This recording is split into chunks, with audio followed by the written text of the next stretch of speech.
శాస్త్రము మనకు అభయాన్నిస్తుంది. ఇక్కడ మేము సింహలగ్నాన్ని ఆధారం చేసుకొని తెలంగాణ రాష్ట్రము ఎలా ఉంటుంది అనేటువంటి దాని మీద నేను నిర్ణయం చేసుకోవడం జరిగింది. ఇక్కడ ఏమిటి అంటే వర్షారంభ లగ్నం సింహలగ్నం, లగ్నాత్ అష్టమ స్థానంలో పంచగ్రహ కూటమి. కొన్ని ఇబ్బందులు ఉంటాయి, ఎందుకంటే ఆకలి అయిన వాళ్ళు విపరీతంగా ఉంటారు, ఆకలి తీర్చటానికి సంచిలో బియ్యం కొద్దిగానే ఉంటాయి.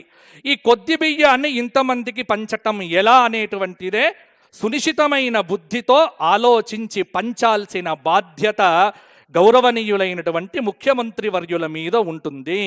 ఇది కాస్త వారి బుద్ధి కుశలతకు ఒక చక్కటి బ్రహ్మాండమైనటువంటి అవకాశం అని మీరు గ్రహించండి. అలాగే కొన్ని ఇబ్బందులు ఉంటాయి, తుఫానులు, భూకంపాలు అప్పుడప్పుడు పలకరించవచ్చు.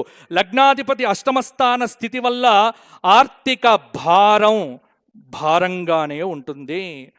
అన్నీ ఉన్నాయి కానీ పైసలు కొంత కావాలి. అందుకే వసుహు అంటే సంపదను తీసుకొని వచ్చింది ఈ సంవత్సరం. కాబట్టి మీరు ఎలా చేసినప్పటికీ ఈ సంవత్సరం డబ్బనేటువంటిది ప్రజలకు వస్తుంది. ఈ సంవత్సరం ఒకే ఒక్క వాక్యంలో నేను చెప్పబోతున్నా, ఏమిటి అంటే ఈ సంవత్సరం ప్రజలైతే సంతోషంగా ఉంటారు. ఎందుకంటే చెప్పేవాడు కూడా సంతోష్ కుమార్ శాస్త్రి కాబట్టి ప్రజలంతా సంతోషంగా ఉంటారు. ధన ఏకాదశ అధిపతి కూడా అష్టమ స్థితి కారణంగా రాష్ట్రానికి రావలసినటువంటి డబ్బు రాకపోవడం అనేటువంటిది కొంత ఇబ్బంది పెడుతుంది. తృతీయ దశమాధిపతి అష్టమ స్థితి వల్ల పొరుగు రాష్ట్రాలతో నీళ్ల విషయంలో ఇంకో కొన్ని విషయాల్లో చిన్న చిన్న పేచీలు అనేటువంటివి తప్పవు. కానీ వాటిని సమన్వయంతో, బుద్ధి కుశలతతో, తన నైపుణ్యంతో, తన చాకచక్యంతో రాజైనటువంటి ముఖ్యమంత్రి గారు వాటన్నింటినీ కూడా సులభంగా పరిష్కరిస్తారు. చతుర్థ భాగ్యాధిపతి ఏకాదశ స్థితి వల్ల అకాలమైనటువంటి వర్షాలు కురుస్తాయి, ఎండలు ఉంటాయి.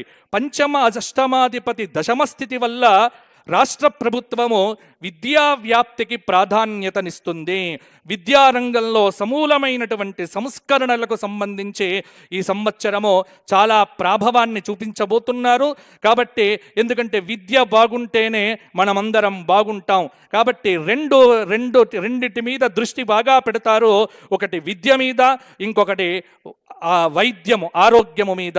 కాబట్టి రెండు శాఖల మంత్రివర్యులు సమన్వయాత్మకంగా పనిచేసి అద్భుతమైనటువంటి ఫలితాలను ఇవ్వాలి అని వారికి ఆశీర్వచనం ఇస్తూ, షష్టమ సప్తమాధిపతి సప్తమ స్థితి వల్ల ఇక్కడ ప్రజానీకంలో అన్యోన్య ప్రేమ అనేటువంటిది కూడా పెరుగుతుంది.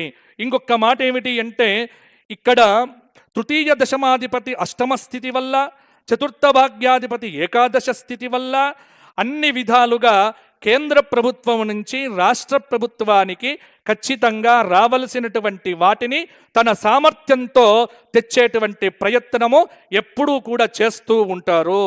అలాగే పంచమ అష్టమాధిపతి దశమ స్థితి వల్ల రాష్ట్ర ప్రభుత్వము సంక్షేమం కోసం వివిధ కార్యక్రమములు చేపడుతుంది.